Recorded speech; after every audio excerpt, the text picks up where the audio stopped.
ఇతన్ని ఉరితీసినందువల్ల మన సమస్య పరిష్కారం కాదు. ఇతని వెనుక ఉన్న ఫలితం ఏమిటో, మన లక్ష్యం ఏమిటో తెలుసుకోవాలి. సమూలంగా నాశనం చేయాలి.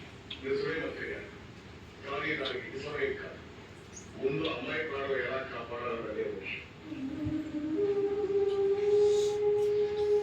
ఇప్పటికైనా నిజం చెప్పు. నా కూతురు చేసిన అపచారం లేదు. కావాలంటే మమ్మల్ని హింసించు. నీకేం కావాలన్నా ఇస్తాను.